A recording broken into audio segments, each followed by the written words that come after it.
Ang House Prosecution Panel itinuturing na pabor ho sa kanila o tagumpay para ho sa kanila yung pong pagtatapos ng pre-trial conference para yan sa impeachment case ni Vice President Sara Duterte.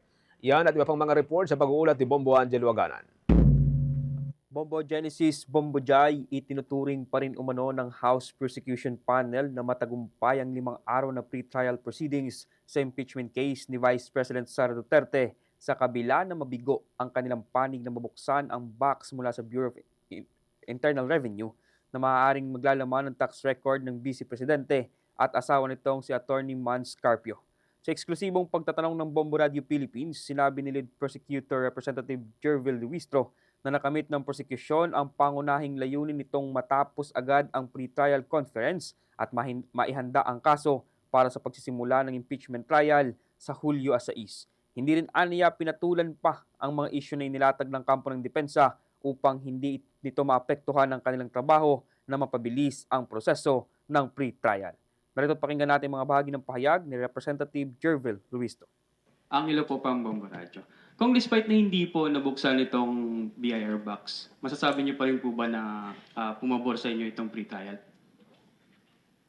Definitely. Sapagkat ever since our objective is to finish expeditiously.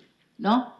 That is why during the first PTC, madaming nire-raise yung defense, which clearly are not within the purview of the pre-trial conference.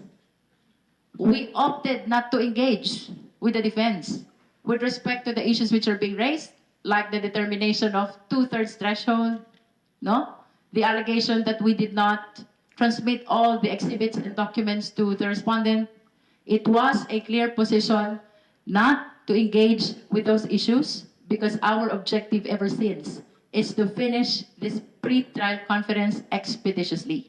And that is why we would like to express our thanks to the impeachment court because the goal was achieved.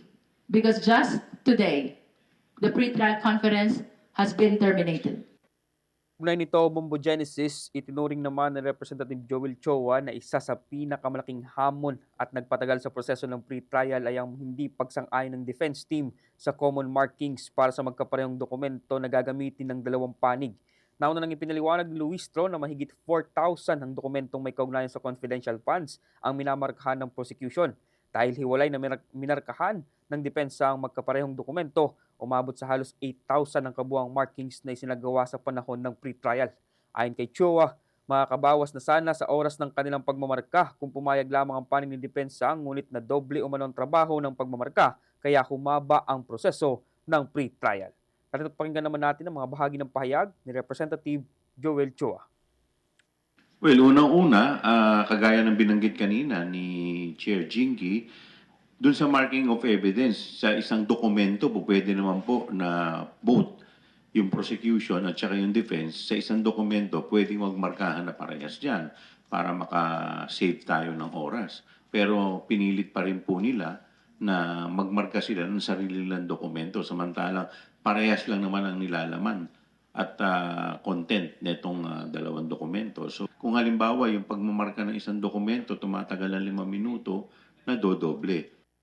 Bago ito ay nauna na rin sinabi ni Attorney Michael Poa na may insidente o mano sa pagmamarka ng parehong dokumento ay nagkulang ng isang page ang dokumento ng prosecution kaya mas minabuti aniya ng kanilang panig na magkaroon ng sariling proseso ng pagmamarka sa kanilang mga ipipresentang dokumento ng ebidensya. Bumelta naman dito si Choa at sinabing isolated incident ito at hindi sumasalamin sa libu-libong dokumento na minarkahan sa pre-trial proceedings. Ipinaliwanag din ni Luistro na sa dami umanong dokumento sa mga transaksyon pa lamang sa Office of the Vice President at Department of Education na halos umabot sa 4,000 sa kabuuan, kaya't di malabo aniya na magkaroon ng ganitong insidente. Muli pakinggan natin ang mga bahagi ng pahayag ni Representative Joel Choa and Jervil Luistro. Isolated lang po yun, hindi naman po sa lahat ng pagkakataon. Nangyayari naman po yan. Dagdagan ko lang yung sinabi ni Kong Joel, ha? For DEPs, document evidencing payment, no? For OVP and DepEd, we're talking about 1,900 plus for DepEd and 2,000 plus for OVP. 4,000 in total, no? So, mamarkahan niya ng prosecution individually.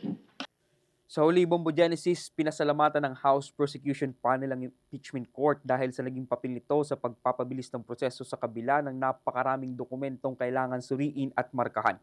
Sa ngayon, hinihintay na lamang ng dalawang panig ang paglabas ng pretrial order ng impeachment court at ang formal na pagsisimula ng impeachment trial sa Hulyo 6. At yan ang mga latest updates mula dito sa Senado. Ako si Bombo Anghiloganan and this is Bombo Radio Philippines, the number one and most trusted source of news and information. Basta Radio, Bombo! For the most trusted source of news and information, visit our website at www.bomboradio.com. Follow us on Bombo Radio mobile app, Facebook, YouTube, TikTok, and X, formerly Twitter. Like, share, and stay connected. Anytime, anywhere.